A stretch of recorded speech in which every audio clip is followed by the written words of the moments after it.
Hey everybody, it's Sunday, so let's go full nerd.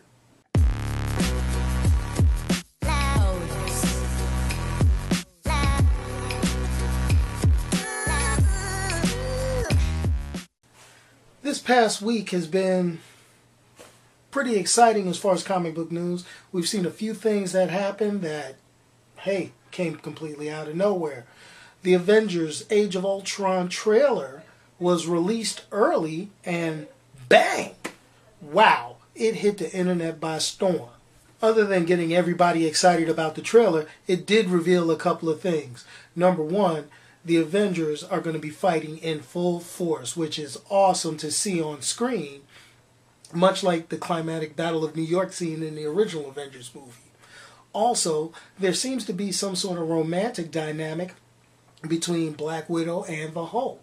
So that's something that hasn't really been played upon in depth inside of the movies we've seen so far. So that should be pretty something interesting to see. And also, I just can't wait because the end of the trailer just shows a tease of Paul Bettany's character, the Vision, which true fanboys lost their minds. This past week also saw the return of Marvel's Agents of S.H.I.E.L.D. After a 6-week hiatus, or shall I say break from his shocking, or shall I say shaking season finale from, mid-season finale. Hey, I'm looking forward to this. This looks pretty good. We have certain things returning, like you can see Hydra, you can see Coulson's team taking a slightly more proactive view of how they're going to attack the situation. And what we're learning, we had the character of Mockingbird, Bobby Morse, be promoted to a full-time regular on the show instead of just a guest star as what she was previously. So Miss Palaki, hey, congrats on that. The thing about this though, and other than the serious fanboy nerdgasms or whatever you want to call it, I'm just happy to see that they're integrating characters from the Marvel Universe into the TV setting, but not going overboard. Much like Sky's father, who was revealed to be the old villain Mr. Hyde, and seeing the appearance of Seeker from the more recent Inhuman comic books. For those of you who don't know, that was the guy with no eyes that pretty much saved Raina from getting herself killed by the police. But anyway, Agents of S.H.I.E.L.D. is starting to ramp up. You figure it's March, April, we got a whole 8 weeks until the premiere of Avengers 2 Age of Ultron, so I can expect to see Agents of S.H.I.E.L.D. picking up pretty good. Especially this week coming up, you got Lady Sif guest starring again. Things on the television front, though, not to leave Warner Brothers out of this, is actually looking pretty awesome. They've released some pictures of the brand new Supergirl in costume. There's been some changes to the iconic S symbol, but I will have to say, she looks pretty good. I just hope that the show, falls in line pretty much with the strengths that have been seen in previous Warner Brothers superhero efforts, especially if it can remain strong and come out strong out the box, much like Arrow and the Flash. Which, Arrow and the Flash, pretty much the Flash returns to TV on March 17th, and the Arrow is taking a very dramatic turn, and with all the things going on, you can tell why Warner Brothers pretty much has the superhero scene on television locked up. It's also been, I'm not going to call it rumored, but it has been said that DC, Warner Brothers, is coming out with another superhero show to be a companion to the Arrow and the Flash series. This one pretty much being a team-up show. It's been teased that characters like Firestorm and the Atom, who have been shown on the Flash and the Arrow respectively, would be headlining this particular show along with some other characters that they're planning on introducing down the line.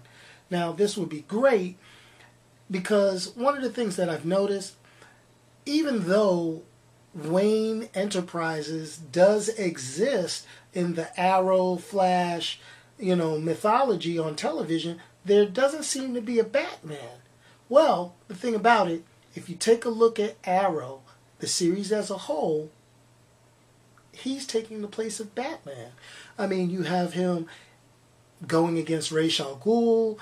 You have all of the elements of the Batman mythology being incorporated into Green Arrow.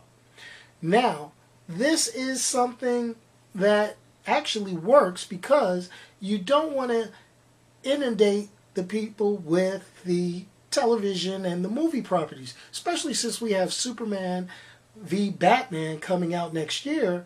This is a great way to introduce other characters within Warner Brothers' library without rehashing and giving us another version of the same characters we've seen over and over and over again. And this is, as I can say, one of the better interpretations. Also, Warner Brothers has another new show getting ready to come out called iZombie, based on a story, and I believe it was from the Vertigo line, but don't quote me on that one because I've never really been one to read iZombie. But the promos and trailers showing up on CW, they do have me a little bit interested, and I can't wait to take a look at the show as a whole. Pretty much it's all about a young lady who's a zombie, and one of the things that she does is she is actually solving crimes because as she consumes brains of the recently deceased, she gets their memories and ends up solving their murders. Now, it sounds pretty campy, sounds like something from an 80s type show, but it was a pretty decent book from what I understand, and if anybody out there has read it, please, I enjoy to hear the comments and the feedback. And then second of all, it looks pretty good. It's probably not geared towards the hardcore superhero audience, but it's going to be something worth taking a look at. And with the current zombie trend, this is a great take on zombies that, hey, you can only do so many versions of Walking Dead. So this one right here, to give the zombie as the main character and have him keep a little intelligence and not have to fight an outbreak, hey, it's something to, hey, maybe pique your curiosity. And last but not least, science fiction fans all over are mourning the passing of a basic science fiction icon. That's Leonard Nimoy. So pretty much everybody's heard everything, all the rumor control about William Shatner missing the funeral, his subsequent, outpouring of emotion on Twitter and answering questions and remembering him.